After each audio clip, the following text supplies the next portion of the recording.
حاجة في منتهى يعني الزعل. للأسف الشديد أنا مش عارف أقول لحضراتكم إيه، لكن لازم كده وأنت بتتفرج عليا تبقى عارف إن إحنا لسه في أول المشوار.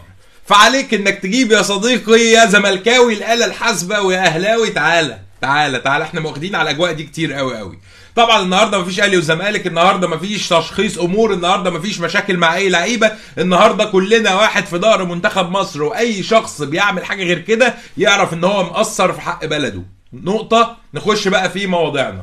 منتخب مصر يخذل الجميع بتعادل مهين بالنسبه لي، بتعادل في توفيق ان احنا تعادلنا في لقاء في اول 10 دقايق. انا متخيل ان احنا هنطلع كاسبين 5، نبعت رسالة لكوتيفوار والمغرب والأناحي والجزائر والتونس والكل الفرق عربي افريقيا، احنا مصر احنا الفراعنة، وعمالين نحسبها. موزمبيق في اول ماتش 2-0 هناخد البطولة، موزمبيق في اول ماتش 1-0 هناخد البطولة، 5-0 هناخد البطولة زي ما كان بيحصل زمان.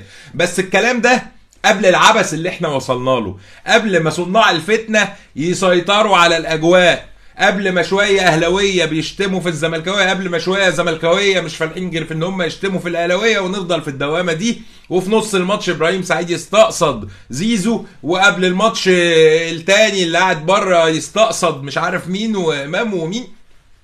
ما تستناش انجاز، ما تستناش فرحه. الشعب علشان يفرح لازم يتحد، فانت مش متحد. عايز اللعيبه دي تتحد. الاجابه اللعيبه مش حاسين بقيمه منتخب مصر، اللعيبه مقصرين في حق منتخب مصر. الاجابه ان احنا في لحظات سيئه يمر بها تاريخ المنتخب الوطني المصري. منتخب 98 وهوب حسام ويلا يا حازم، منتخب 2006 ويلا يا ابو تريكه يسجل الركله الاخيره، منتخب 2008 وحسني عبد رب وجمال عمرو زكي واحنا بنكتسح كوتيفوار والكاميرون بنجومهم وزيدان والايام الحلوه، منتخب 2010 اللي كسب الجزائر 4 واللي خلى الكل بيندم وبيزعل ان ازاي مصر مش في كاس العالم. النهارده منتخبنا يروح لحته وحشه قوي. دي موزمبيق يا جماعه، موزمبيق زنبقتنا وقدرت ان هي تجيب جونين في 120 ثانيه.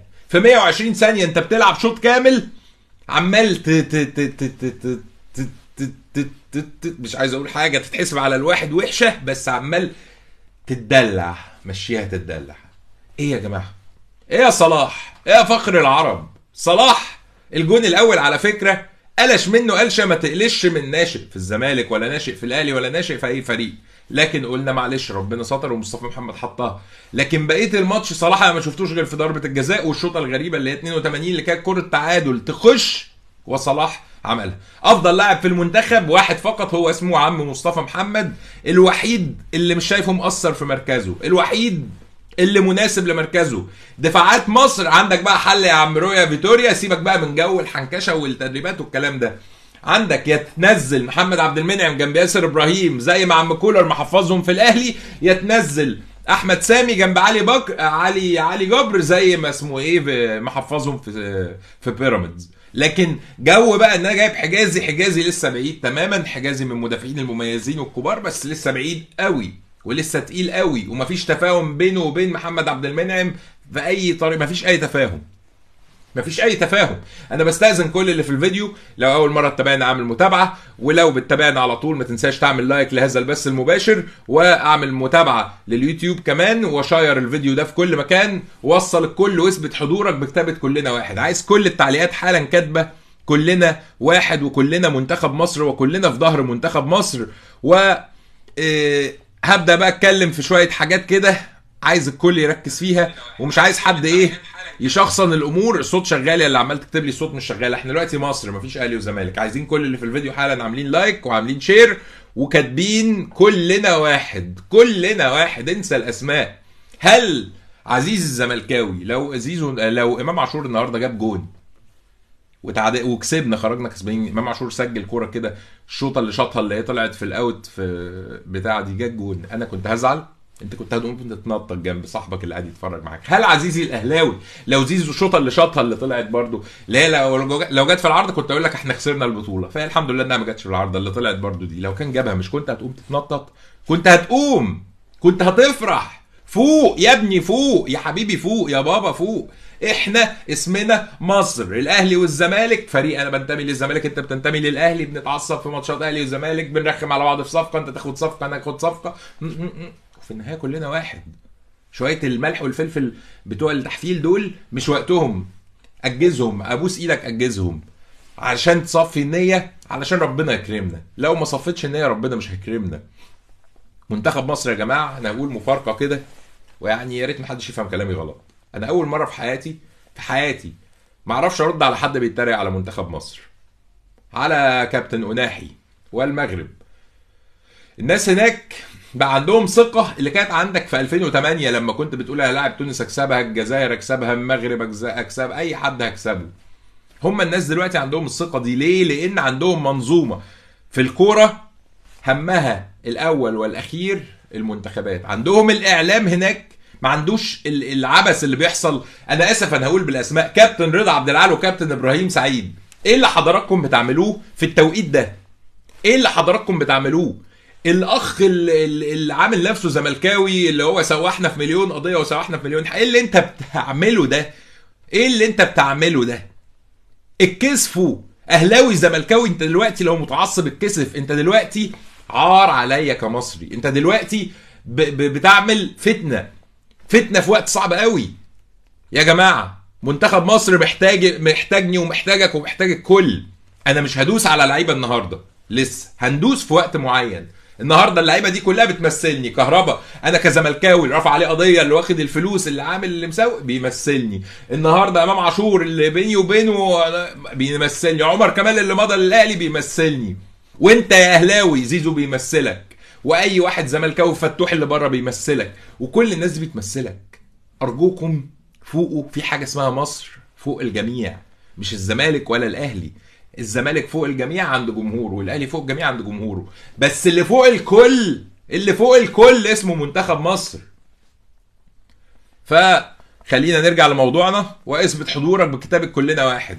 كلنا واحد حالا، كله يكتب كلنا واحد، واكتب اهلي وزمالك واحد، واكتب زمالك واهلي واحد. ارجوك حسسني ان انا مش بدم في ملطة زي ما بيقولوا المثل يعني. طيب نخش بقى على منتخبنا النهارده. اولا مروان عطية ما ينفعش يقعد للنني، 1.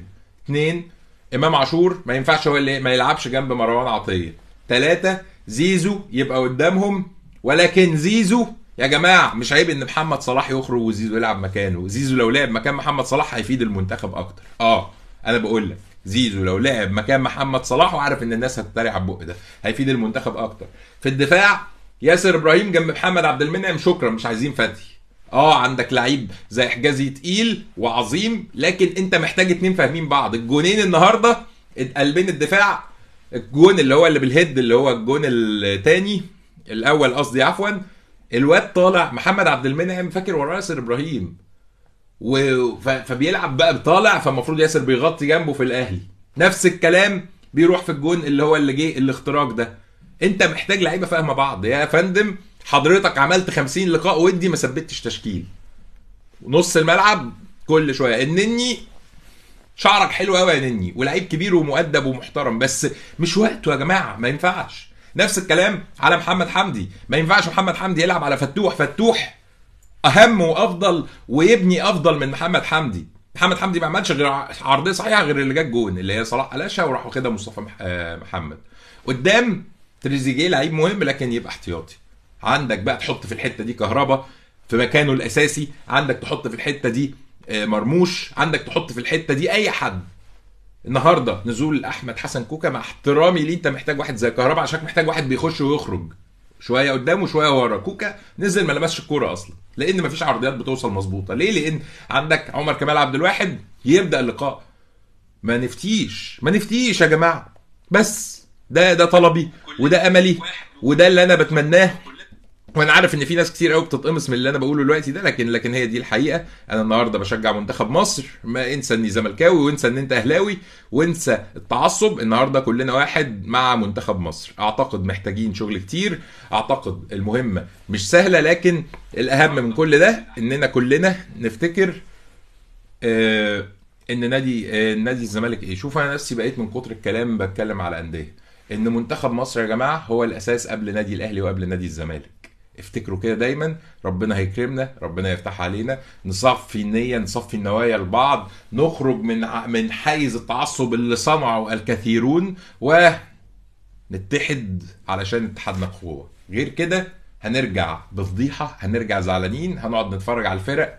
النهارده موزمبيق، انت مش عارف تكسب موزمبيق اللي كنت بتكسبها زمان دي. سلام عليكم موزمبيق، يلا هاتها 2-0، هاتها في اسوأ حالاتك بتكسب الفرق دي. انت النهارده موزمبيق متعادل معاها بضربه جزاء بستر ربنا، لولا ان مصطفى محمد حط رجله ولبس الواد ضربه جزاء كان كل سنه وحضراتكم طيبين. ناخد شويه من تعليقاتكم. انت صح في كل الكلام، شكرا يا استاذ نسرين. عاش مصر بالظبط كده. احمد الرشاد، اتفرج على ريال مدريد وبرشلونه ما تحرقش دمك. يعني يا مصطفى ما اقدرش، دي بلدي. انا بقول تشكيل عجيب، اللي قلته تشكيل عجيب ماشي يا عم هيثم يا نبيل، مفيش مشكله، تشكيلي عجيب، لكن التشكيل اللي لعب النهارده كان مظبوط وحلو، وهي وجهات نظر يعني، مش بس يعني. انت شايف النني ممتاز في الملعب ولا مروان عطيه؟ شايف مرموش يلعب ولا تريزيجيه ولا كهربا؟ يعني اكيد تريزيجيه اخر اختيار فيهم. شايف محمد حمدي يلعب ولا احمد فتوح؟ شايف محمد هاني يلعب ولا عمر كمال عبد الواحد؟ شايف حجازي يلعب ولا ياسر ابراهيم ومحمد عبد المنعم؟ اعتقد كلامي صح، بس انت اللي ممكن تكون متعصب لناديك وناسي ان مصلحة بلدك اهم مليون مرة. في نهاية الفيديو بستاذن كل اللي اتفرج يعمل لايك، يثبت الفيديو ده، يشيره في كل مكان علشان الكل يفهم ان كلنا واحد. انسى الاختلافات والالوان وشجع بلدك. ان شاء الله القادم خير ونعوض في اللي جاي. الشعب ده محتاج حاجة تفرحه، محتاجين حاجة تحسسنا ان احنا مصر بتاعت زمان، بتاعت 2006 و7 و8 و10، البطولات دي. منتخب مصر اللي كان بيخوف ديديه دروجبا وبيخوف ايتو وبيخوف اي لعيب عالمي بيجي قدام منتخب مصر بيرضخ للتاريخ. نفسي نرجع كده، نفسي الوسط الرياضي يتصلح، لان للاسف حالنا بقى صعب. شكرا جدا جدا ليكم. كنت معاكم محمد عبد العال أومادو. السلام عليكم ورحمة الله وبركاته.